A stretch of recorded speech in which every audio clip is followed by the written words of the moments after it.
Sir ప్రస్తుతం రాష్ట్ర వ్యాప్తంగా అందరి చూపు జగిత్యాల వైపే ఉంది. ఒకవేళ జగిత్యాల ఉన్నటువంటి సీనియర్ నేత జీవన్ రెడ్డి బీఆర్ఎస్లో కానీ బీజేపీలో కానీ పోతే సో ఇక్కడ రాజకీయ పరిస్థితులు ఏమన్నా మారతాయా ఆ స్థాయిలో? ఇప్పుడు జీవన్ రెడ్డి గారు సీనియర్ రాజకీయ నాయకుడు జగిత్యాల నియోజకవర్గానికి, రాష్ట్ర వ్యాప్తంగా సుపరిచితుడు, 40 ఏళ్ళ రాజకీయ అనుభవం ఉన్న నేత. వారి కాంగ్రెస్ పార్టీలో ఉన్నారు, కాంగ్రెస్ పార్టీలో కొనసాగుతున్నారు. వారి పార్టీ మారడం కానీ పార్టీ చేంజ్ అనేది వాళ్ళ వ్యక్తిగత అభిప్రాయం, పార్టీకి సంబంధించిన విషయం.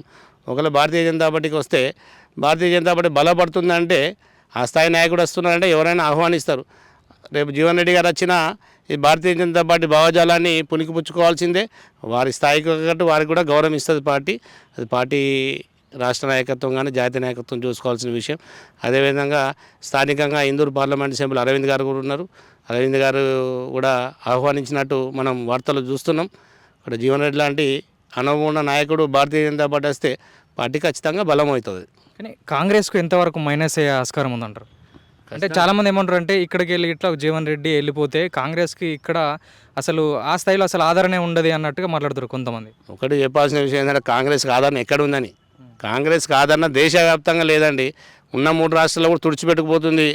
కేవలం సంతుష్టీకరణ రాజకీయాలు తప్పితే అభివృద్ధి రాజకీయాలు కాంగ్రెస్ పార్టీతో సాధ్యం కాదు. ఇలా నరేంద్ర మోడీ గారు 12 సంవత్సరాలు అధికారంలోకి వచ్చిన తర్వాత ఒకసారి అభివృద్ధి చూడండి. ఎన్ని ఐఐటీలు అయినాయి, ఎన్ని ఐఐఎంలు అయినాయి. అదేవిధంగా హైవేస్ నిర్మాణం చూడండి, విమానాశ్రయాల అభివృద్ధి చూడండి.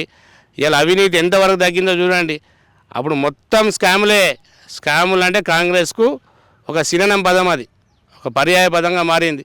అసలు కాంగ్రెస్ అనేది రానున్న రోజుల్లో తెలంగాణలో అధికారంలోకి రావడం అనేది ఖచ్చితంగా కాంగ్రెస్ పార్టీని ఇంటికి పంపుతారు, తెలంగాణ ప్రజలు సాగనంపుతారు. అది పక్కా జరుగుతాయి రాబోయే అసెంబ్లీ ఎన్నికల్లో.